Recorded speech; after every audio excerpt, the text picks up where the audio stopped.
O meu nome é Cláudia Ganhão e este é o meu podcast. Olá, seja muito bem-vindo a mais uma edição do Escolher o Meu Superpoder, o meu podcast semanal nas plataformas Spotify e YouTube. Então, bem-vindas a mais um episódio. Esta semana decidi conversar convosco sobre algo para o qual eu fui convidada recentemente para ir à televisão falar. Eu fui convidada para ir ao programa A Nossa Tarde e também a um programa no canal V+, para falar sobre organização em tempos de catástrofe ou emergência, e ambos os programas foram em direto e achei que fazia sentido trazer aqui este tema para o nosso podcast, para que mais pessoas pudessem ouvir e também, de algum modo, ganhar aqui um pouco de consciência sobre como a organização pessoal, nos pode ajudar também em caso de emergência, de catástrofe, porque a realidade é que nós achamos que isso nunca vai acontecer, não é? Nós achamos que os incêndios, as cheias, as inundações, os apagões, as doenças súbitas, as crises familiares que não acontecem. E a realidade é que nós, infelizmente, temos vivido no nosso país nos últimos tempos exatamente evidências do oposto, que essas coisas também acontecem. E a realidade é que quando estas coisas acontecem, não é só o que passa lá fora, não é? O que acontece lá fora que nos afeta, é também muitas vezes o caos que nós sentimos internamente. Então, eu quero também dizer que a organização não vai evitar que essas situações aconteçam, não vai evitar que haja muitas vezes imprevisibilidades, não é? No entanto, a organização ajuda-nos a ter estrutura e a realidade é que, em caso de emergência, de catástrofe, quem tem alguma estrutura acaba por sofrer menos. Não porque dói menos ou porque tem menos consequências, mas porque não entra imediatamente em colapso, percebem? Não há aquela questão de, ok, eu agora não sei onde é que tenho nada, nem os básicos eu consigo encontrar, e tenho que sair da minha residência ou tenho que me deslocar e não sei nada, não sei onde está nada. Portanto, a organização pessoal, que é a área que eu trabalho, uma das áreas que eu trabalho, eu sou especialista em organização pessoal minimalista. E porquê minimalista? Porque me foco em organizar o essencial e deixar ir o resto. Vocês sabem, o minimalismo é uma filosofia de vida que eu adotei desde 2018, aliás, todo o meu trabalho como mentor e coach começou nesta área do minimalismo. Escrevi também um livro sobre este tema que se chama O Teu Minimalismo e, portanto, o minimalismo é uma filosofia de vida que nos diz: foca-te no essencial e deixa ir o resto.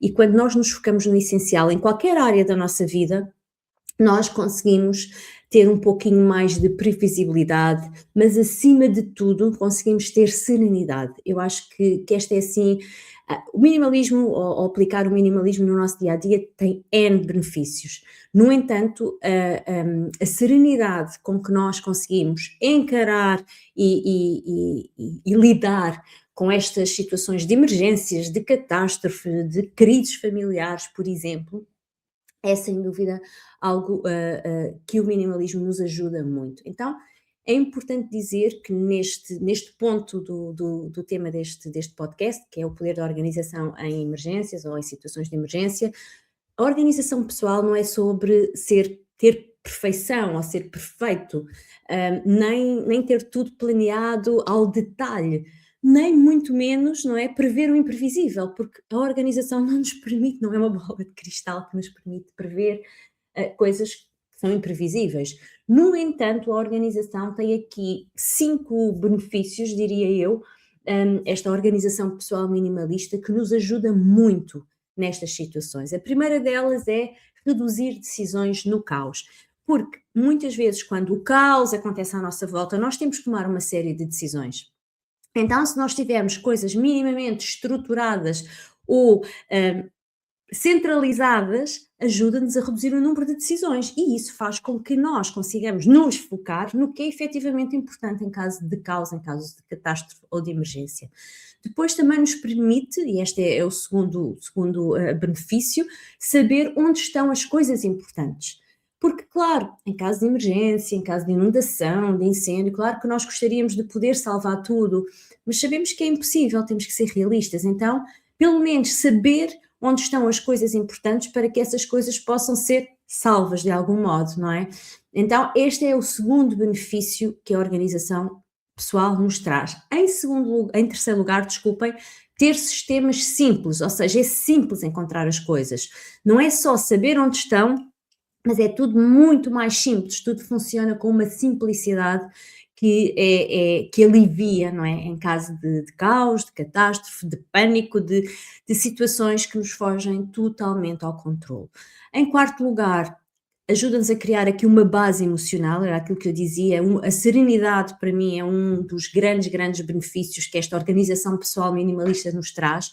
Então, emocionalmente nós também conseguimos ter aqui alguma estabilidade, uma base, não é? Que nos ajuda, lá está, a lidar com estas situações menos boas, situações totalmente imprevistas e totalmente fora do que é o nosso normal. E por fim, como quinto benefício, eu diria ter um mínimo de previsibilidade quando tudo muda. Porque às vezes basta um minuto para que a vida mude. E não é só a questão das emergências, como incêndios, apagões, cheias, inundações, mas às vezes a perda de alguém, às vezes um trabalho que se perde, sei lá.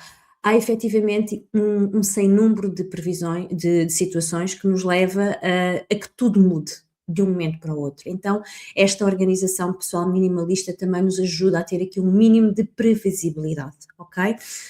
Portanto, relembrando, não é prever o imprevisível, é simplesmente ter aqui mais estrutura para que nós consigamos lidar melhor com estas situações. Mas vamos aqui a situações, a exemplos práticos, que basicamente foi o que eu me foquei mais na Vidas à TV, nos programas em direto e que surtiu imensos contactos, imensas pessoas a dizer, ok, efetivamente eu não tenho isso previsto de algum modo e se calhar tenho que começar a agir nesse sentido. E eu não vou falar de kits de sobrevivência, há imensas pessoas a falar dessa questão dos kits de sobrevivência, temos a própria Cruz Vermelha, que emitiu, não é, algumas informações ou com os mínimos que nós devemos ter nesse kit de sobrevivência. Estou a falar um bocadinho de organização pessoal. E também acho que é importante referir que a organização pessoal é basicamente não só a organização externa da nossa casa, das nossas coisas, mas é muito estrutura mental, ok? Isto é, para mim, a organização pessoal é, acima de tudo, estrutura, para que eu saiba onde estão as coisas, para que eu lide com os imprevistos e por aí fora. Mas vamos aos exemplos práticos que eu acho que são importantes para que vocês, lá está, não quero que ninguém entre em pânico e diga eu não tenho nada, não tenho nada com esta organização, mas fiquem com este alerta de que se calhar é aqui uma ação importante a ter, ou pequenas ações, digamos assim, para nos ajudar a lidar melhor com estas situações. Então, em primeiro lugar, eu refiro que é importante saber onde estão os documentos pessoais do agregado familiar. Cartões de cidadão, cartões do seguro, passaportes, boletins de saúde, no caso dos mais novos. É importante saber onde estão os documentos pessoais de todos os elementos do agregado familiar. Se tiverem um animal de estimação, também a documentação do mesmo. E, portanto, há aqui uma coisa muito importante, que é saber onde estão as coisas, mas acima de tudo centralizá-las num único local. Isto permite o quê? Em caso de emergência, eu pego em tudo e consigo, não é? Vou àquela gaveta, àquele armário, perto da saída. Eu também digo sempre isto: se tiverem uma casa com 2 pisos, ter no piso de baixo, ou se tiverem numa casa só de um piso, ter próximo da saída, da porta de saída.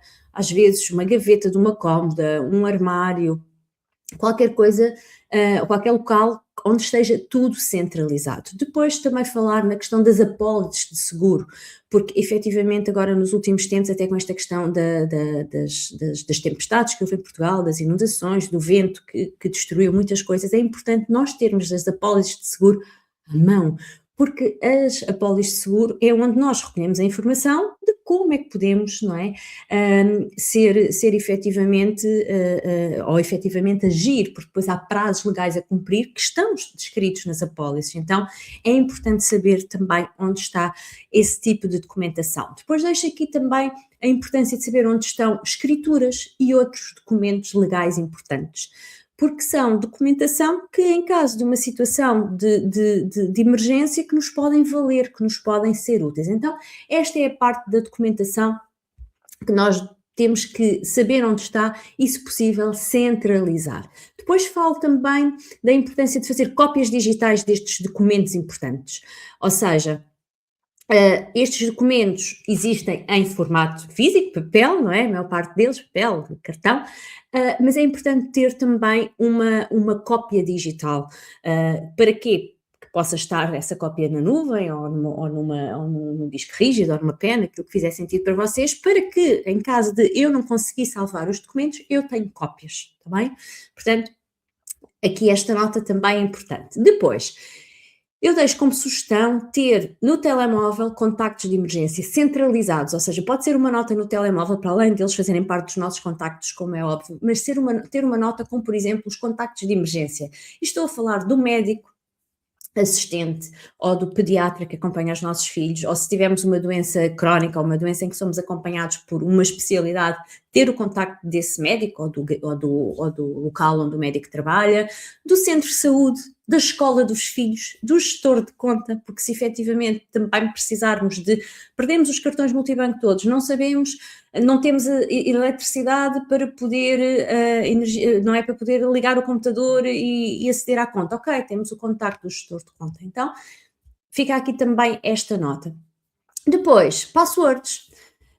Que é uma área que eu sinto que muitas pessoas negligenciam um pouco. Então, importante tê-las, por exemplo, numa nota no telemóvel. A própria nota pode ter uma password, porque se perdermos o telemóvel ninguém consegue aceder à mesma, e é possível nas notas do telemóvel fazer isso. Ter, por exemplo, também um caderninho onde apontamos essas mesmas passwords e estão e esse caderno guardado num sítio seguro, até podem ser escritas em código, ok? Eu uso muito essa estratégia também de usar aqui, de as escrever em código para que se alguém apanhar não as perceba, ok?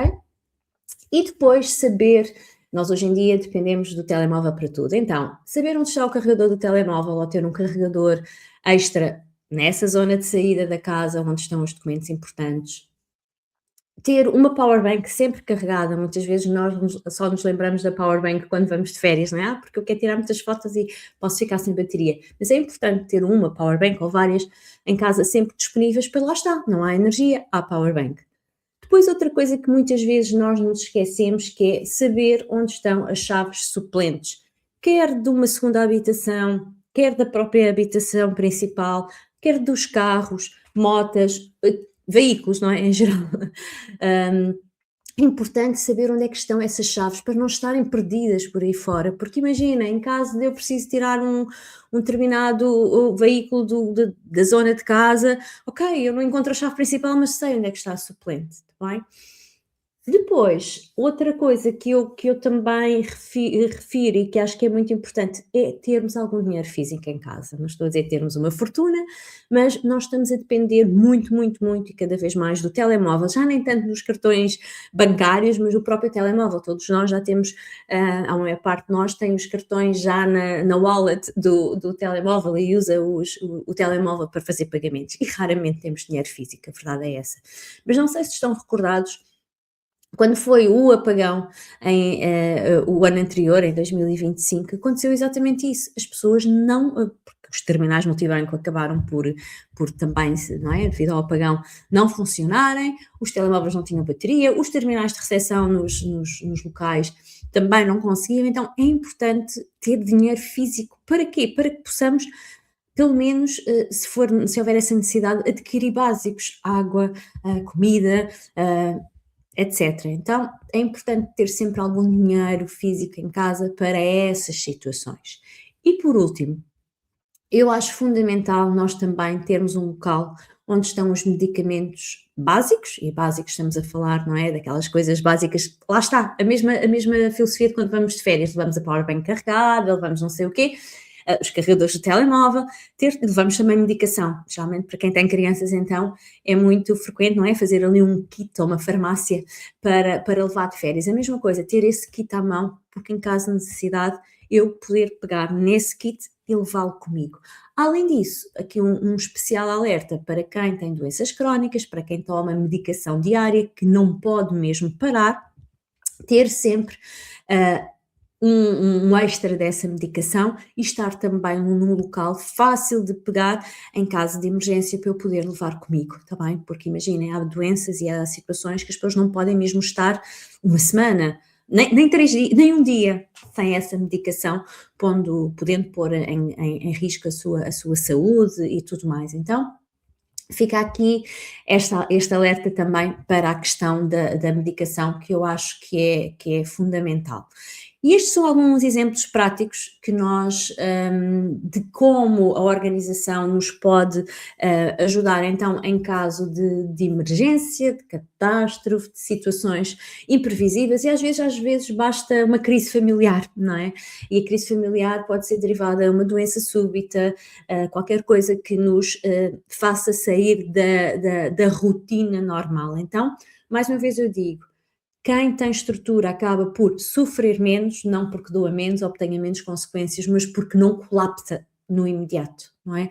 Consegue ter aqui alguma previsibilidade para lidar com estas situações menos comuns e que muitas vezes abalam a toda a estrutura da nossa vida, da nossa realidade, da nossa rotina. Portanto, eu acredito muito no poder da organização pessoal, eu estou sempre a dizer isto, mas para mim, ter organização básica e também dizer, não é ter tudo organizado, porque é impossível termos sempre tudo organizado.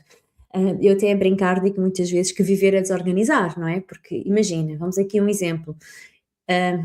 Eu arrumei a sala toda, está impecável. Os meus filhos chegam a casa e já há uma almofada fora do sítio, já há um brinquedo não sei onde, já há um carregador que está fora do sítio, já há um copo de água que está na mesa de centro, ou seja, viver é desorganizar, então é impossível nós termos sempre tudo sob controle. Agora, há pequenas coisas mínimas que nós podemos fazer para que haja um pouco mais de controle. E agora quem me está a ouvir e não está a ver, quem me está a ver no YouTube está a ver que eu estou a fazer as aspas do controle, mas quem não me está a ouvir é esse controle que eu vos quero dizer, é entre aspas, não é? É impossível controlar tudo. E depois, dando aqui o exemplo, como eu estava a dar, de ok, eu arrumei a sala toda, os meus filhos chegam e desarrumam tudo. Há aqui algumas pequenas regras que nós podemos criar para nós, para nos ajudar nessa situação, que é, ok, antes de ir para a cama, toda a gente tem que fazer aqui a volta à sala e tirar o copo que não devia de estar na mesa de centro, colocá-lo na cozinha, pôr a almofada que estava no chão, pô-la no sítio, etc, etc. Portanto, isso também nos ajuda muito. Mas não é o tema desta conversa, esta conversa é mesmo só sobre como a organização pessoal nos ajuda em situações de emergência. Como eu disse anteriormente, eu acredito muito no poder da mesma. Acho que efetivamente quem tem esta estrutura e consegue criar esta estrutura interna lida melhor com tudo na vida, está bem? Mesmo. Mas não busquem a perfeição, porque eu digo sempre, a perfeição só tem um problema, é que ela não existe mesmo. Espero que tenham gostado deste episódio, assim mais prático, que fala em concreto de um tema que eu acho que é fundamental. E se tiverem dúvidas, questões ou sugestões, podem sempre fazer comentários, quer no YouTube, quer no Spotify, que eu terei todo o gosto em responder. Também convido-vos a acompanhar o meu trabalho no Instagram, que é assim a rede social que eu uso mais, em Claudia_Ganhão. E diariamente partilho sugestões, dicas, a minha visão de como é que nós podemos abrandar, sair do piloto automático e organizar as nossas vidas, interna e externamente, de forma a que não tenhamos que viver sempre em esforço constante. Acompanhem o meu trabalho também por lá e até ao próximo episódio. Um beijinho!